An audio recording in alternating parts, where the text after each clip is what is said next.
Sir നമസ്കാരം. നമസ്കാരം. 29-ാം തീയതി എക്സാലോജിക് CMRL മാസപ്പടി കേസുമായി ബന്ധപ്പെട്ട് ED വീണ വിജയനെ ചോദ്യം ചെയ്യാൻ വീണ്ടും വിളിച്ചു വരുത്തും എന്നുള്ളതാണ് നേരത്തെ അറിഞ്ഞിരുന്നത്, അല്ലെങ്കിൽ സമൻസ് അയച്ചിരിക്കുന്നു എന്നുള്ളതാണ് മനസ്സിലാക്കിയിരുന്നത്. ഈ ഘട്ടത്തിലാണ് ഇന്ന് രാവിലെ വീണ വിജയൻ ED ഓഫീസിൽ ചോദ്യം ചെയ്യുന്നതിന് വേണ്ടി എത്തിച്ചേർന്നിരിക്കുന്നു എന്ന് വാർത്തകളിൽ നിന്നും നാം മനസ്സിലാക്കുന്നു. 9:30 തന്നെ ED ഓഫീസിൽ വീണ വിജയൻ എത്തിയിരിക്കുന്നു. ഇവിടെ നിർണായകമായ പല നീക്കങ്ങളും നടക്കുന്നു എന്ന് വിശ്വാസയോഗ്യമായ ചില കേന്ദ്രങ്ങളിൽ നിന്ന് ഒരു വാർത്താ മാധ്യമം എന്ന രീതിയിൽ നമുക്ക് കൃത്യമായ അറിവ് കിട്ടുന്നു.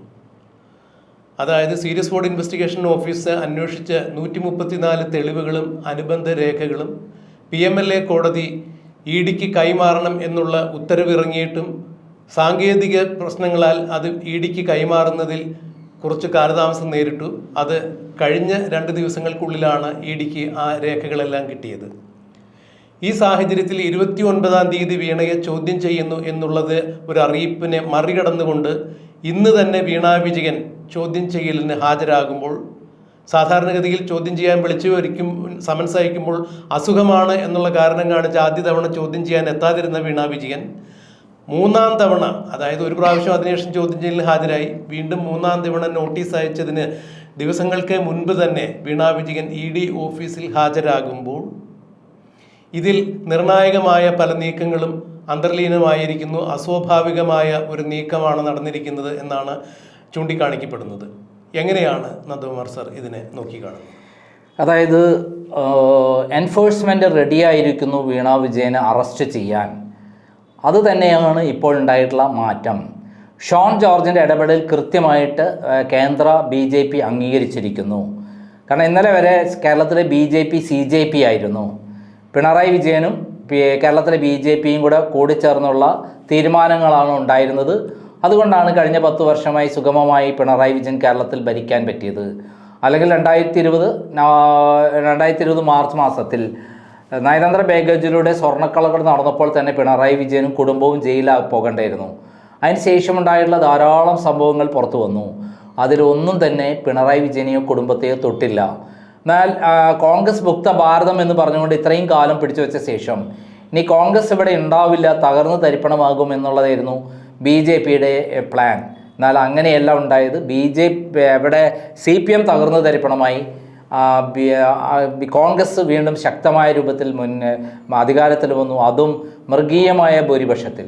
ഈ സന്ദർഭത്തിൽ ഇനി CPMനെ പിടിച്ചു വെച്ച് അവരോട് ധാരണ ഉണ്ടാക്കിയിട്ട് കാര്യമില്ല, പിണറായി വിജയനെ മുഖ്യമന്ത്രിയെ ഇരുത്തിയിട്ട് കാര്യമില്ല എന്ന് മനസ്സിലാക്കിയ കേന്ദ്ര BJP പിണറായി വിജയനെ അറസ്റ്റ് ചെയ്യാൻ കൃത്യമായിട്ടുള്ള പ്ലാനും പ്രവർത്തനവുമായിട്ടാണ് ഇറങ്ങിയിരിക്കുന്നത്. അതിൻ്റെ ഭാഗമായി ഇന്ന് തന്നെ 29-ാം തീയതിക്കായിരുന്നു വെച്ചിരുന്നത്. ഇന്ന് തന്നെ അടിയന്തരമായി വീണ വിജയനെ വിളിച്ചു വരുത്തുകയും ശരിക്കും അറസ്റ്റ് ചെയ്ത പോലെ കൊണ്ടുവന്ന പോലെയാണ് അവരെ ഇന്ന് എറണാകുളത്ത് എത്തിച്ചിരിക്കുന്നത്. അവർ ബന്ധവസിലാണ് എത്തിച്ചിരിക്കുന്നത്. ആരും അറിയാതെ അവർ അവിടെ എത്തിയിരിക്കുന്നു. ആ എത്തിയ ശേഷം ഇപ്പോൾ വലിയ വാർത്ത പുറത്തു വന്നിരിക്കുന്നു. ഇന്ന് അവരുടെ അറസ്റ്റ് നടക്കാൻ സാധ്യതയുണ്ട്. ഇന്ന് അവർ കയറിക്കഴിഞ്ഞാൽ നേരെ അറസ്റ്റ് നടന്ന് ജയിലിലേക്കായിരിക്കും പോകുക.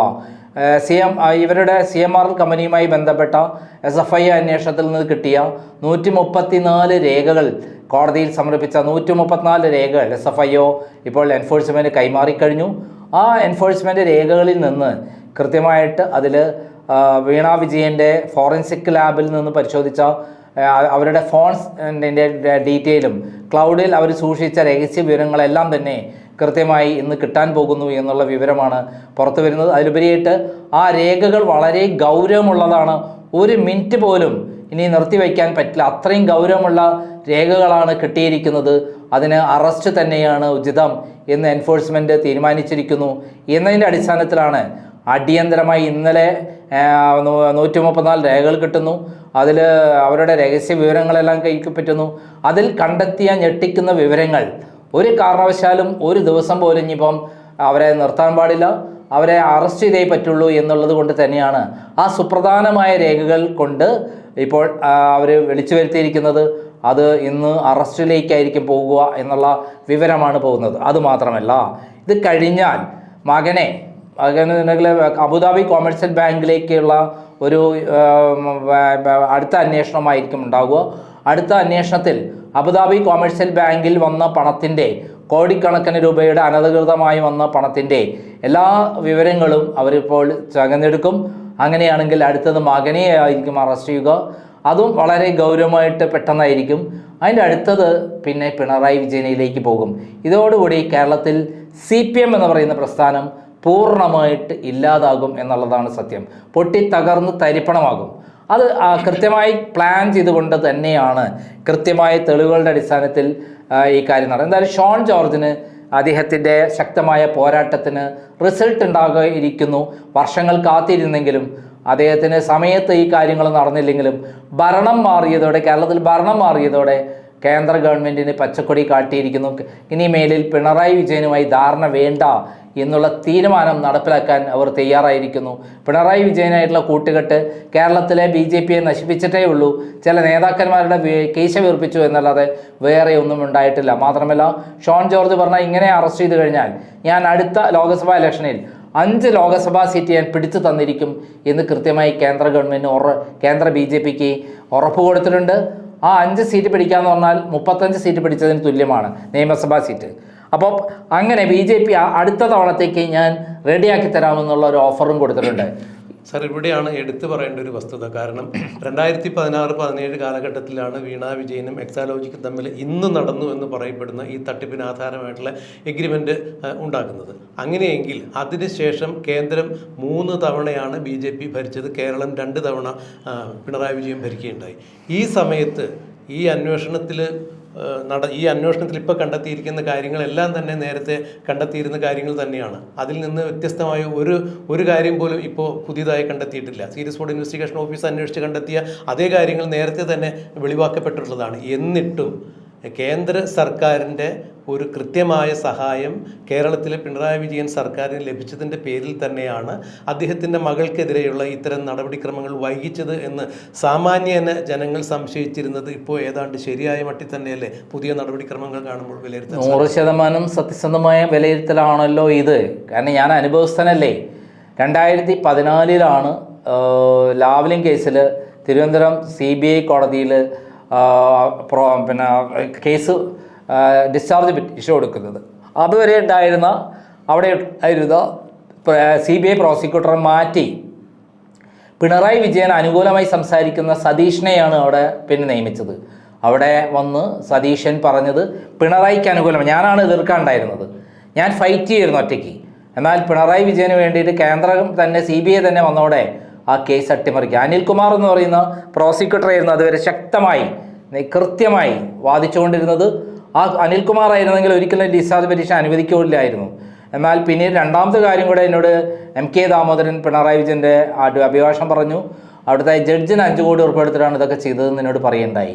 പിന്നീട് ഹൈക്കോടതിയിൽ വന്നപ്പോൾ അവിടെയും പ്രോസിക്യൂട്ടറെ മാറ്റി. 2014 കേന്ദ്ര ഗവൺമെൻറ്റിൽ വരുന്നത് BJP. അത് എത്ര വേഗം കൊണ്ടാണ് അഡ്ജസ്റ്റ്മെൻറ്റ് തയ്യാറായത് പിണറായി വിജയനായിട്ട്. അങ്ങനെ 2014 പ്രോസിക്യൂട്ടറെ മാറ്റി. അങ്ങനെ അവിടെയും അനുകൂലമായ വിധി വാങ്ങി 25 കോടി രൂപ അവിടുത്തെ ജഡ്ജ് ഉബൈദിന് കൊടുത്തു എന്ന് പറയുന്ന ആരോപണമുണ്ടായി. 2 പേർക്ക് യൂസഫ് അലിയുടെ, അതായത് ഉബൈദിൻ്റെ 2 മക്കൾക്ക് യൂസഫ് അലിയുടെ കമ്പനി ജോലി കൊടുത്തു എന്നുള്ള ആരോപണമുണ്ടായി. അതിനുശേഷം സുപ്രീം കോടതിയിൽ എത്തിയിട്ട് 2017 സുപ്രീം കോടതിയിൽ എത്തിയിട്ട് ഇപ്പോൾ 9 വർഷം പിന്നിട്ടിരിക്കുന്നു. ഇതിനകം 80 തവണ രജിസ്ട്രി വഴിയും അല്ലാതെയും അത് ലാവ്ലിൻ കേസ് മാറ്റിവെച്ചിരിക്കുന്നു. നാണക്കേടാണ് സെൻട്രൽ ഗവൺമെൻറ്റിനും സുപ്രീം കോടതിക്ക് പോലും നാണക്കേടാണ്. കാരണം ഇത്തരത്തിലുള്ള കേസുകൾ എത്രയും വേഗം തീർപ്പാക്കണം എന്നുള്ള വിധികളിരിക്കുകയാണ്, സുപ്രീം കോടതി വിധികളിരിക്കുകയാണ് ഇങ്ങനെ നീട്ടിക്കൊണ്ട് പോയത്. ഞാൻ തന്നെ കേരളത്തിലെ BJP നേതാക്കന്മാരായ വി മുരളീധരനെയും K സുരേന്ദ്രനെയൊക്കെ അന്ന് വിളിച്ചിട്ടുള്ളതാണ്. അവരൊക്കെ തന്നെ ആദ്യം വിളിച്ചു കഴിഞ്ഞാൽ സാധാരണ എന്നെ തിരിച്ചു വിളിച്ച് കൃത്യമായി അതിനുള്ള ഫോളോ അപ്പ് തരേണ്ടതാണ്. പിന്നെ അവർ എൻ്റെ ഫോണേ എടുത്തില്ല എന്ന് പറഞ്ഞാൽ തന്നെ ഇവർ തമ്മിലുള്ള അന്തർ ബന്ധങ്ങൾ വളരെ വ്യക്തമാണ്. കേരളത്തിലെ BJP അന്നത്തെ നേതാക്കന്മാരെല്ലാം പിണറായി വിജയനായിട്ടുള്ള ധാരണയുണ്ടായിരുന്നു. ഇവിടെ ശോഭാ സുരേന്ദ്രൻ മാത്രമാണ് അന്ന് പോരാട്ടം നടത്തിയിട്ടുള്ള പിണറായി വിജയനെതിരെ. അതുകൊണ്ടാണ് അവർ ഓരോ ഇലക്ഷനിലും വെച്ചടി വോട്ട് വർദ്ധിപ്പിച്ചു കൊണ്ടുവന്നത്. അവസാനം അവരെ പാലക്കാട് വെച്ച് ഈ ഗ്രൂപ്പ് തന്നെ തോൽപ്പിച്ചു വിട്ടു എന്നുള്ളതാണ് സത്യം. BJP വോട്ട് കൊണ്ടാണ് അവർ തോൽക്കുന്നത്. അപ്പം ഇങ്ങനെയാണ് BJPയുടെ ചരിത്രം. ഇപ്പോൾ അതല്ല, ഭരണം മാറി. ഇനി BJP പിണറായി വിജയൻ അധികാരത്തിൽ വരില്ല, CPM തകർന്നുകൊണ്ടിരിക്കുകയാണ്, അതിൽ നിന്നുള്ള ആളുകളുടെ BJPയിലേക്ക് കൊണ്ടുവരാൻ ഏകമാർഗം പിണറായി വിജയനെയും മക്കളെയും എല്ലാം അറസ്റ്റ് ചെയ്യുന്നതാണ്, അതേപോലെ മറ്റു CPM നേതാക്കന്മാരെ അറസ്റ്റ് ചെയ്യുന്നതാണെന്നുള്ളത് കേന്ദ്രത്തിന് മനസ്സിലായിരിക്കുന്നു. അതിന് കാരണം ഷോൺ ജോർജും ശോഭാ സുരേന്ദ്രനും തന്നെയാണ് എന്ന് തന്നെയാണ് ഞാൻ മനസ്സിലാക്കുന്നത്. ശോഭാ സുരേന്ദ്രനെ പാലക്കാട് തോൽപ്പിക്കാൻ അവിടുത്തെ CPMൻ്റെ നേതൃത്വത്തോട്, അത് ജില്ലാ സെക്രട്ടറിയോട് പിണറായി വിജയൻ പ്രത്യേകം വിളിച്ചു പറഞ്ഞിരുന്നു. അങ്ങനെ CPMൻ്റെ വോട്ട് കോൺഗ്രസ്സിന് അവിടെ ചെയ്തിട്ടാണ് അവിടെ ഒരു പരാജയം ഉറപ്പുവരുത്തിയത് പിണറായി വിജയൻ. കാരണം ശോഭാ സുരേന്ദ്രൻ പിണറായി വിജയനെതിരെ ശക്തമായി പോരാട്ടം നടത്തുന്ന ഒരാളാണ് എന്നുള്ളതുകൊണ്ട് അങ്ങനെ ചെയ്തത്. അപ്പം ഇപ്പോഴിതാ എൻഫോഴ്സ്മെൻറ്റ് പ്രവർത്തിക്കാൻ തുടങ്ങിയിരിക്കുന്നു. ഷോൺ ജോർജിൻ്റെ സഡൻ ആക്ഷനുകളെല്ലാം, ഷോൺ ജോർജിൻ്റെ നിർദ്ദേശങ്ങളെല്ലാം കേന്ദ്രം അംഗീകരിച്ചിരിക്കുന്നു. ഡോക്യുമെൻ്റ് കിട്ടി പിറ്റേ ദിവസം തന്നെ വീണ വിജയനെ പൊക്കിയിരിക്കുന്നു.